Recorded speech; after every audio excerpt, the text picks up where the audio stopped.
Sa nakalipas na taon mga idol ay may isang Pinoy ang nagpakita ng galing at nagbigay ng impresibong laban. July 29, 2022 ang nakakapanibik na laban at isang 23 anyos na batang nagmula sa General Santos City. Dito nga mga idol ay dumayo pa ang Pinoy sa labas ng bansa para harapin sa taas ng kwadradong luna ang taga South Africa. Dahil ang Pinoy mga idol ay unang laban sa kabilang ibayo. At ipakita ang galing nito sa taga-Africa na ang makakaharap niya dito mga idol ay ang 3 times world champion na si Gideon Buthelezi at ang batang mandirigma dito mga idol ay si Dave Apolinario. At may dala itong kartadang 16 na panalo, walang talo at 11 via knockout at ang Africano na si Buthelezi ay may record na 23 wins 5 lose 5 via knockout at ang paglalabanan nila mga idol ay ang bakanteng titulo na WBO World Flyweight Championship. Bago tayo magpatuloy mga idol ay pahingi naman po ako ng like sa'yo at kung nagustuhan mo po ay share muna din, salamat po. Sa unang round mga idol ay tila walang nangyayari sa laban, na parang nakikiramdam ang bawat isa, tanging mga jobs lang ang pinapakita ng dalawang manlalaro, na siguradong pag-open ang bawat isa ay magpapakawala ito ng malalakas na tirada. Tere mga idol, samahan nyo ako. Relax lang, bigyan kayo din. Relax lang, relax.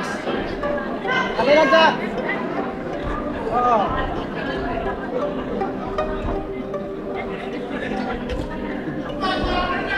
Bigyan kayo din, relax lang, skarte. Nice.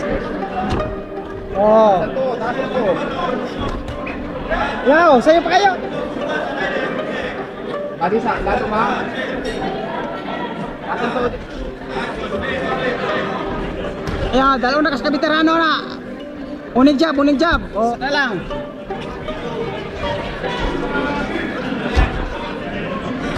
Nice. Nice. Everyday.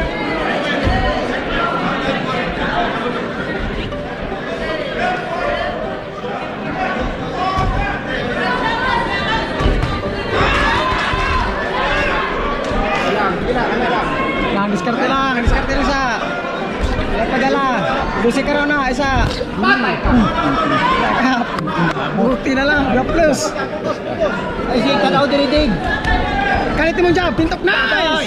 Pintok ang jab, pintok ang jab. Pintok ang jab. Oh, nice, di kakabot. Bang! Bang! Boom!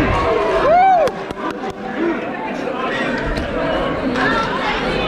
Dulay lang, dugay, dugan man, laro lang! Wala lang din. Ayun lang pa. Oh! Bantay ha, bantay. Lang, ala ko yan sakyod. Nice job! Ano lang? Labira. Taas to, na, tanawa. Serious. Ito, musalom di ba? Aper na to. Musalom. Aper na to. Isa, musalom na yun. Hadog si Birang. Oh. Dalawa.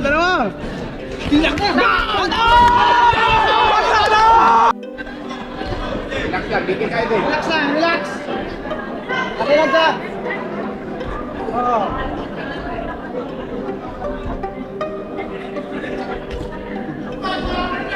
Bigyan kayo din, relax lang, skarte. Nice. Oh. Tato to.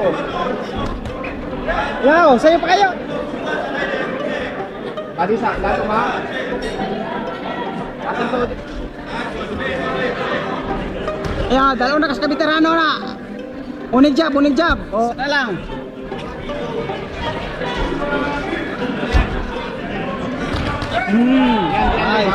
Nice. Everyday.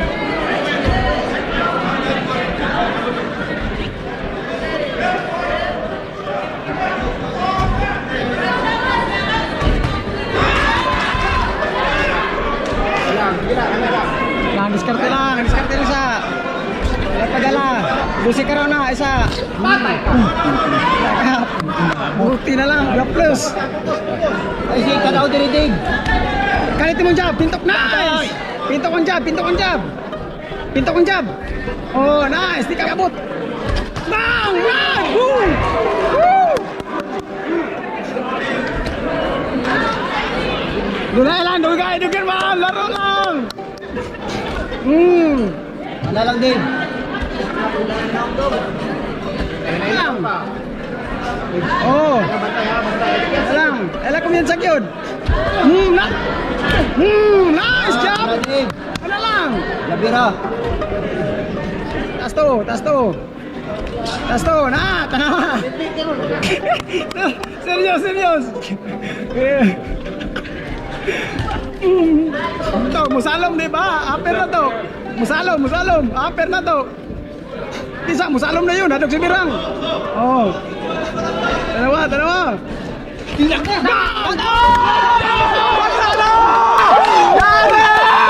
Bago matapos ang huling minuto sa unang round mga idol ay nakakita ng pagkakataon ng Pinoy at nagbito nga ito ng 1-2 combination. At tila nag-slow motion ang referee sa pagbilang nito, pero hindi na din kinaya ang bigat ng suntok na tumama sa mukha ng kalaban, at nang makauwi na si Dave sa Pinas ay pinatawag ito ni Pangulong Marcos at binigyan nga ito mga idol ng commemorative coin bilang pagkilala sa atleta na buwis buhay ang paglalaro para lang maiwagayway ang bandila ng Pilipinas. Anong masasabi nyo mga idol? Comment lang mga idol at babasahin ko po yan dito lang muna po ulit tayo. God bless, ingat.